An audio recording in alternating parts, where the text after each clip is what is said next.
Hello, crafting friends. I'm Dorene Decibus from It Begins with Ink and Paper, and welcome to Technique Tuesday. It's the last Tuesday of the month, and so it's time for us to get together and talk about a fun technique. So thank you for joining me either on the live, the replay, or on my YouTube channel. Though I don't know if I'm going to put this on YouTube. Well, I'll think about it. I probably will. But tonight I am going to show you how to blend ink using our stencils. And we have several stamp sets that are coming out as a hybrid bundle that has stencils, the dies, and the stamp set. So this is the Thankful Garden. It is brand new. It came out with this month with the new online inclusives. Hi, Roz. And so I'm using this set and the stencils that go with it. Okay, you've probably seen other demonstrators share with you products that Stampin' Up!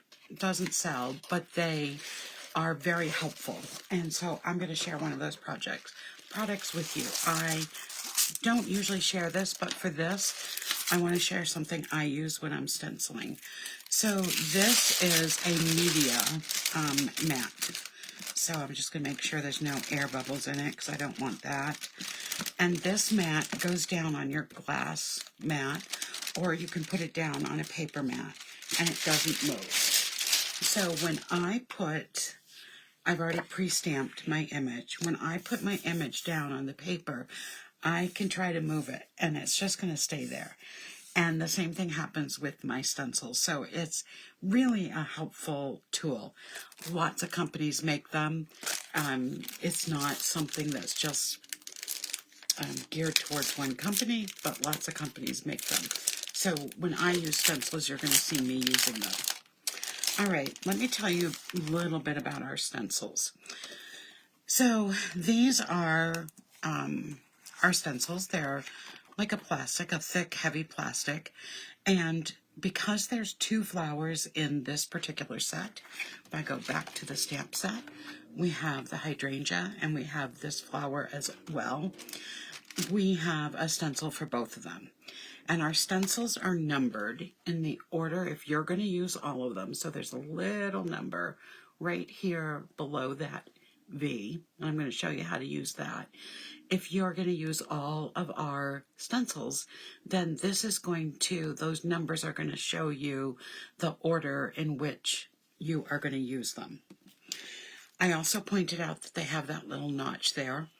And that notch is going to help you line up your second and third and fourth stencil. So to start with, I am going to line up this first one, and I am going to, once I know it's in the position it needs to be, I'm going to grab a pencil, and I'm just going to trace over this little space. I'm going to be cutting this out, so I'm okay with having a pencil mark on my piece of paper. There we go. It's lined up, and this way when I go from stencil to stencil, I know where I want to line it up. I moved it a little bit. There we go. Perfect. And then this plastic on the stencil part is not going to move either with this mat underneath it. So I'm going to start with my lightest color. This is going to be the background of all of this floral image, and I'm going to use Petal Pink. And as I've said before, when I've been doing some blending, you don't have to use a different brush for every single color. When I'm doing something like this, I am going to use a different brush for every color because I'm using 4 different colors. But you can just circle this on a piece of paper, scrap paper, and you're able to get it get the ink that's there off and then use another color on the same brush. The ink will wash mostly off according to how long you leave it on. The inks are water-based, so it will wash off with water. Sometimes I add just a little bit of soap, some water, really, rinse it off afterwards, and I get most of the ink out. But that's me. You don't have to do that at all. All right, so the other thing is the stencils are super easy to clean as well. Because this is, again, water-based ink, you just have to rinse them off. I just rinse them off in the sink. So that's all I do. Okay, I keep moving this with my hand. So let's get this back where I want it. It's all back lined up in that corner. So now I'm going to just take some ink. And because this is the lightest color, I'm not taking any ink off of it. I want this to color in these flowers in, a little bit of different variants. And because this is such a light color, I'm not worried about getting too much of the petal pink onto my flowers. So I'm just going to go through this and get it to the point that I like it.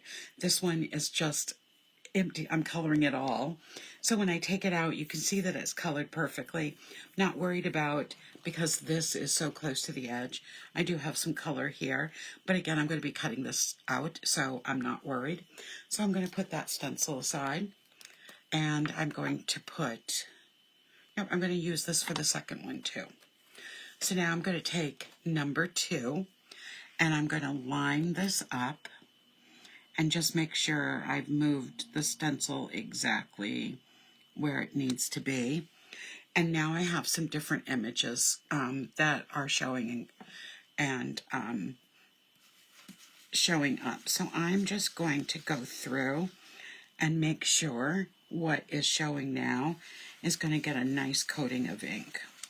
So it's going to make this a little darker in some places, and it's going to highlight some other places. Okay, there we go with that. So I don't know if you can see it from that far away, but I now have some darker and lighter flowers. So I'm going to put that aside. And now I'm going to get my next color. And for this, I am using my Calypso Coral. So it's in the same color family. It's a little darker. I'm going to take that brush out. I'm going to bring my next stencil in. This is number 3. I'm going to line that up here and line it back up with everything on the flower to make sure it's in the perfect space. And I'm ready to go. So now I'm going to add a little bit of that Calypso Coral. And this is going to really be coloring in those places that I want a much darker pink color. So I'm just going to go over the flowers, the spaces that are now open, and I'll show it to you in just a second. There we go. That looks pretty even. Set this one aside, and you can see now I have some really nice dimension in those flowers. So really pretty. Okay, I'm done with the Calypso Coral. Now the next 2 stencils in this set are for the leaves. So I'm going to line this up again with that mark and make sure it's lined up with my, oops, it's a little over, so I just need to move it over just a little bit so it's lined up with that mark and lined up with my leaves. Okay, there we go. I'm going to start again with the lighter color, and this time I'm using Granny Apple Green. And I'm going to get my Granny Apple Green brush. And this time I'm just going to be going over the leaves and the stem and just adding some green to those images. So you can see how easy the stencils can be used. You don't have to just use the stencils with our blends and our ink pads.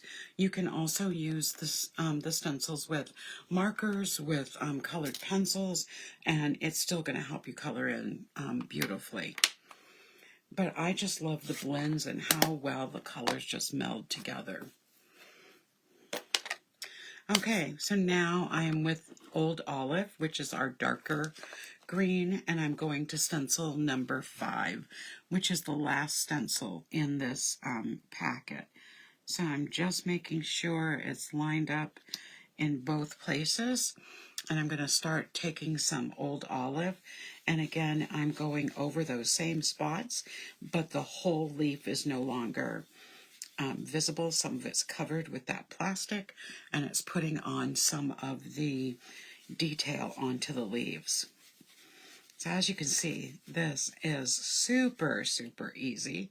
Just going to see, I want it just a little darker. So I'm going to grab some more ink and just go in with another coat.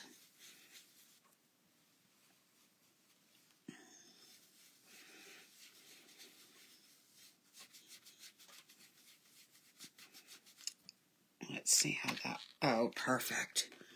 I'm going to put that aside and the brush aside, and here is all of the magic. So you can see that really clearly. It's just so pretty.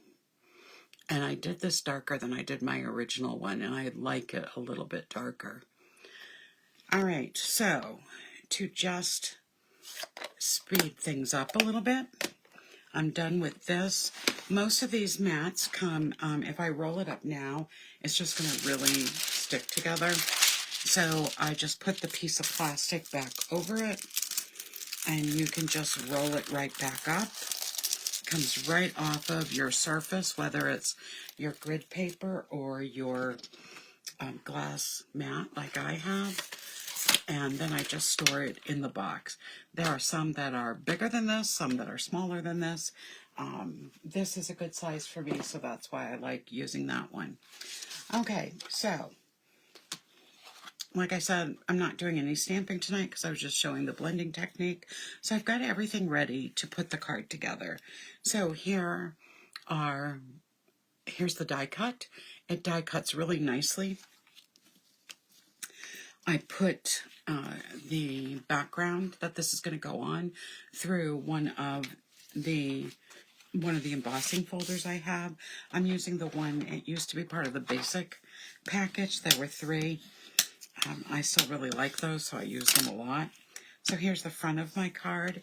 I'm going to put my piece of my embossed image is going to go on, let's see. Well, you probably can see my adhesive. I'll just take, oops, I see it now. I have a full one and I have one that's not full, so let's use the full one. So I'm going to add some Stampin' Seal onto the back of this embossed image, and it's going to go on a piece of petal pink cardstock. I want to just have the colors showing through, and then I'm going to put this piece onto the front of the card and leave a little bit of the edge of the front of the card there.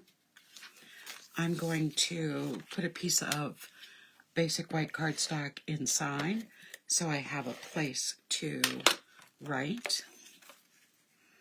And it's the same size as when I made that petal pink on the front.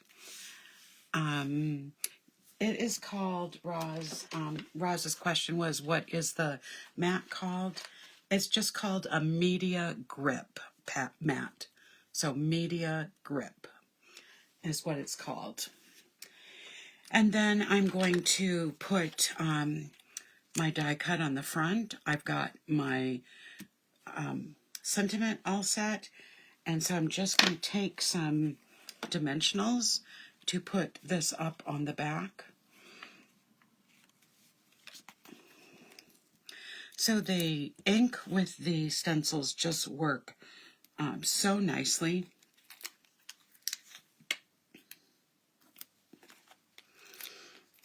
And you can just use any colors you want, whatever color you're using on your cardstock, you can add that color to it.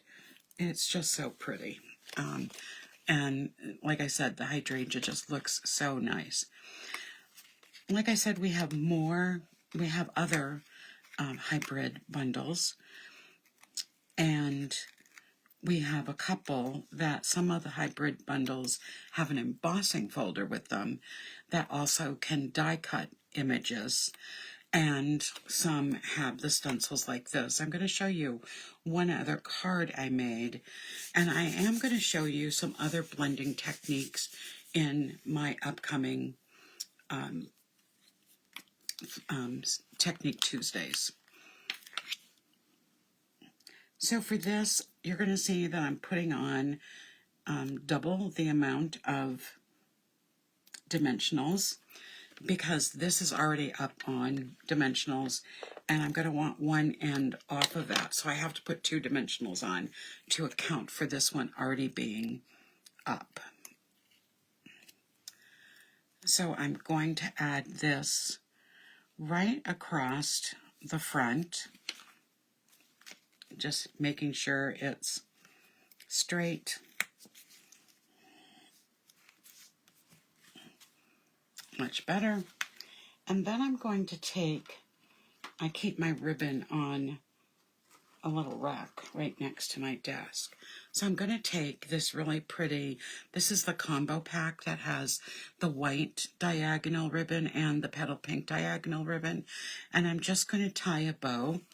I always tie my bows right while it's still on. I don't cut off a piece of ribbon because I hate wasting the ribbon, so I always tie my bows while it's still on the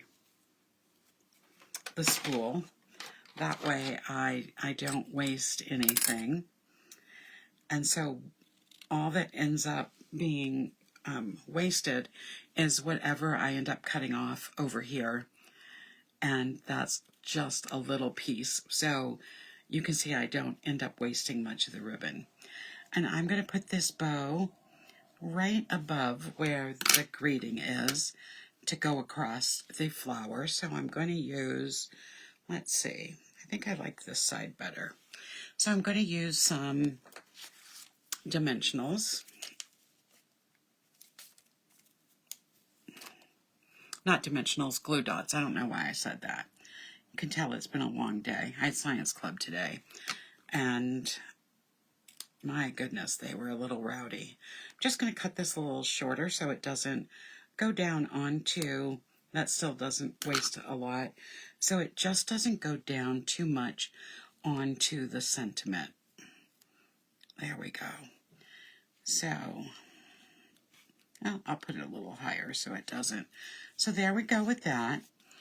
And I have some, these are the rainbow adhesive back dots, and they have the fresh freesia, the bubble gum, and they have petal pink. They have a whole bunch of different colors. So let me just grab my tool.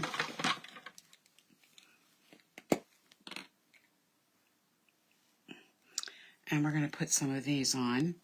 We'll start with one of the larger ones.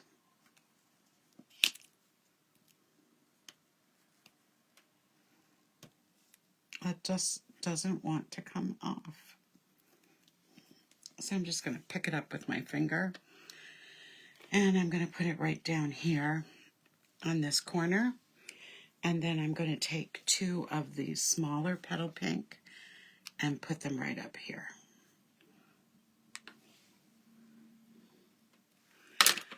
So that is the card all done, and you can just see how beautiful the hydrangea is, and it just looks so nice. I have another card to show you. We have the LinkedIn. Let me just grab them. That's oops. Grabbing the wrong ones. Linked together. So we have the linked together bundle that has just sentiments. And then it has these great dies. And then it also has some wonderful masks that go with it. And so a card I made with those, and I only used dies 1 and 2. This makes an incredible background. And so this again is all petal pink and white. And I used some dies to cut out some flowers from another set. And I just really, no, these dies were from this set. I cut out some of the dies and then just did this background that has the diamond and then the little pattern of dots inside it. So that's another one I made using this same technique.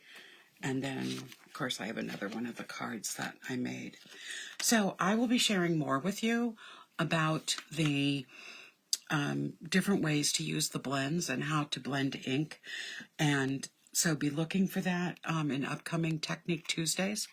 But that's all I have for you tonight. So thank you so much for joining me and supporting my Facebook page and my YouTube channel. I really appreciate it. And I hope you have a great rest of the week. I will be back Friday night for Fun Fold Friday. Take care, everyone. Good night.